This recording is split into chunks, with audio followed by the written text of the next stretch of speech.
The Los Angeles Lakers are hoping to see a big jump from second-year guard Bronny James during the 2025-26 NBA season.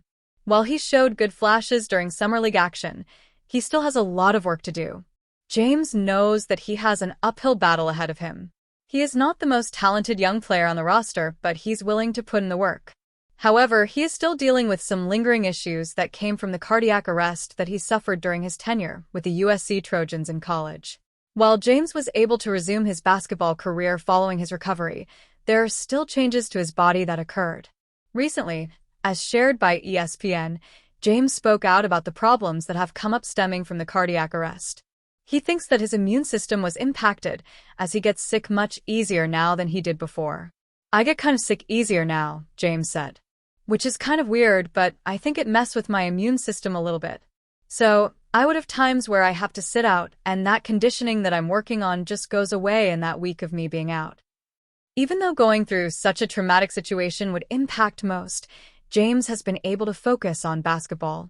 He is simply enjoying his second chance at life. As a rookie with the Lakers, James played in 27 games and made one start. He averaged 6.7 minutes per game and produced 2.3 points, 0.8 assists, and 0.7 rebounds per game. During his time in the G League, James played very well.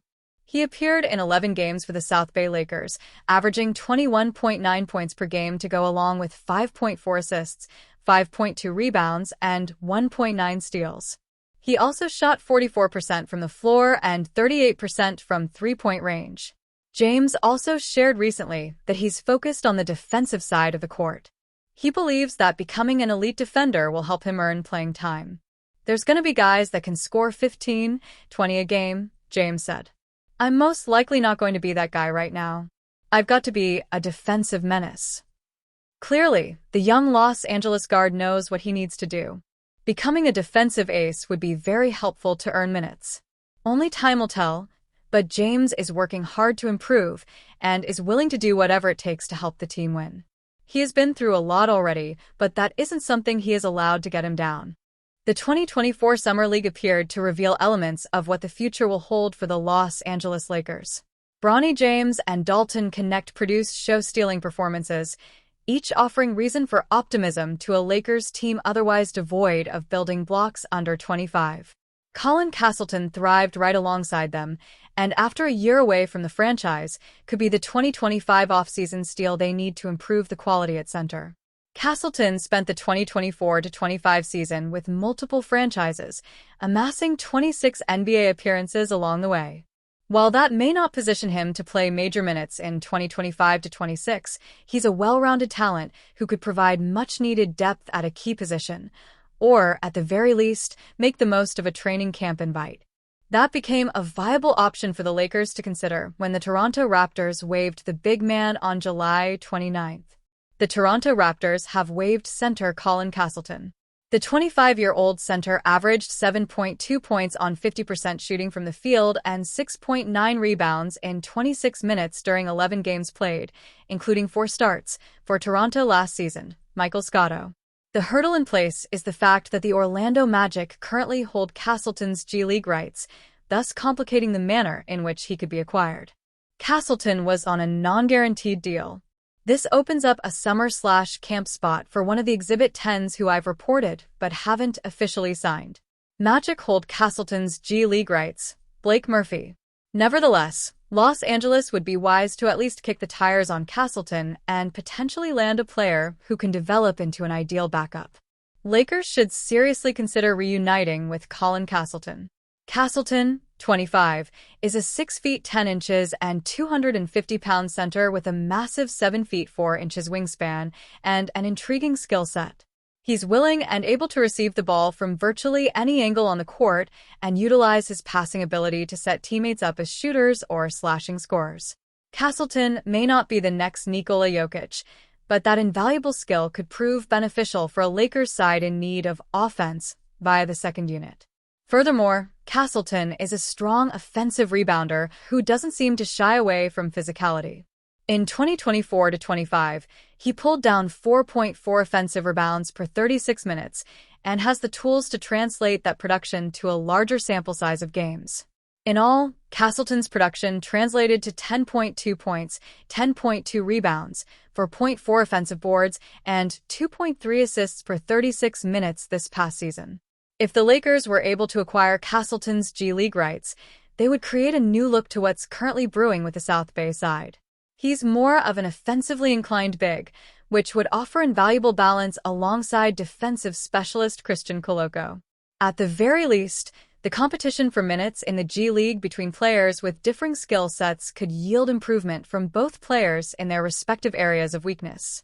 It's the type of late off-season addition that may not transform the roster overnight, but could prove invaluable long-term.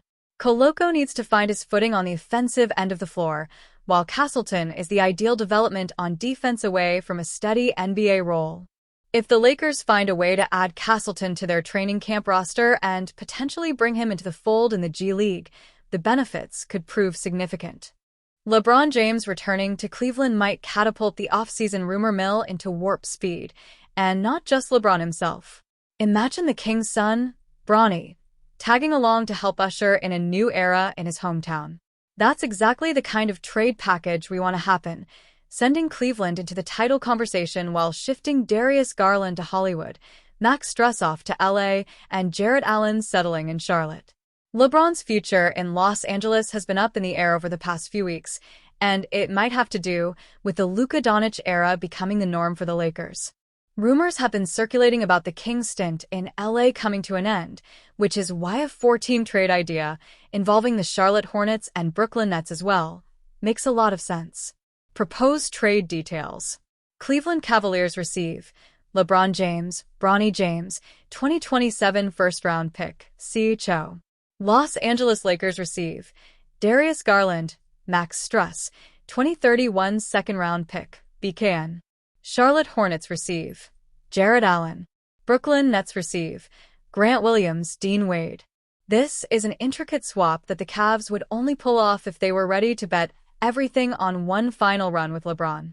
Garland, who delivered all-star numbers last season, 20.6 PPG, 6.7 APG, and Allen, the defensive anchor, 13.5 PPG, 9.7 RPG, would head to new homes, while Brooklyn neatly collects role players and draft capital to grease the wheels. And what better stage than Cleveland, where for many it feels like LeBron never really left. Let's dive in. Cavaliers create a new Big Three to capture Eastern Conference crown. With LeBron James and Bronny James shipped to Cleveland, the Cavaliers instantly transform into a generational story, with Dad bringing championship DNA and son providing intrigue and upside. LeBron, still averaging a remarkable 24.4 PPG, 7.8 RPG, and 8.2 APG last season as he enters his 23rd campaign, arrives with both pedigree and unfinished business. He unites with Donovan Mitchell and Evan Mobley, forging a trio that blends elite scoring, dynamic playmaking, and two-way versatility. This trio would bring star power, scoring, and dominance on a physical level. James, with his size and experience, Mitchell with his supreme speed and athleticism, and Mobley with his length and height. Donovan Mitchell, fresh off a 24.0 PPG, 4.5 RPG, 5.0 APG season, plays off a LeBron who refuses to fade quietly, and with Mobley anchoring defense, 18.5 PPG, 9.3 RPG. Cleveland's rotation suddenly feels built for deep playoff runs. A returning hero in LeBron, paired with a hometown favorite in Mitchell, gives the Cavs legitimate branding leverage and swagger. Of course, continuity questions remain. Can Mitchell and Mobley sustain efficiency and chemistry while accommodating LeBron's slower pace? But in an Eastern Conference at least temporarily lacking real powerhouses, this trio is Cleveland's best shot at turning regular season dominance into finals reality. Not to mention, we always believe LeBron can adjust to any team. And let's not sleep on Bronny James quietly entering the picture.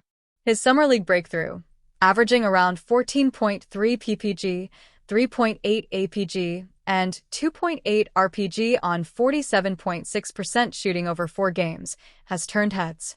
Though he's a second-year player with limited G League seasoning, the James family narrative and Bronny's improving all-around game give Cleveland an emotional edge and long-term asset.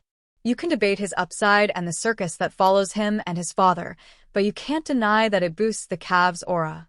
If everything clicks, this version of Cleveland isn't just a better team, it's a redemption story waiting to be written, and we are all for it.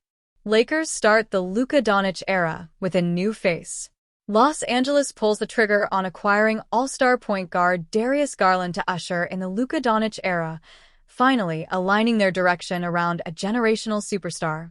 Garland posted 20.6 ppg, 6.7 apg, 2.9 rpg, and shot 40.1% from 3 over 75 starts in 2024-25.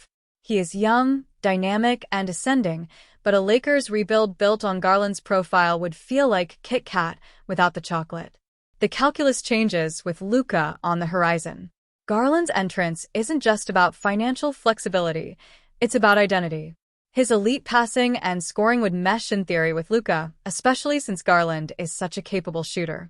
Max Strus is an added player who would fit nicely in the Lakers' rotation, since he posted 9.4 ppg, 4.3 rpg, and 3.2 apg on 38.6% from deep in 2024-25. He isn't a star, probably won't be a starter, but would be a perfect two-way wing who has played on two title-contending teams, Heat and Cavs, over the last few seasons. It also helps that the Lakers are bringing back a second-round pick in this deal to fortify their future assets, which have been depleted ever since the Anthony Davis trade in 2019. Sure, it's a bold shift. Double down on one generational star and acquire a floor spacer and playmaker to help him.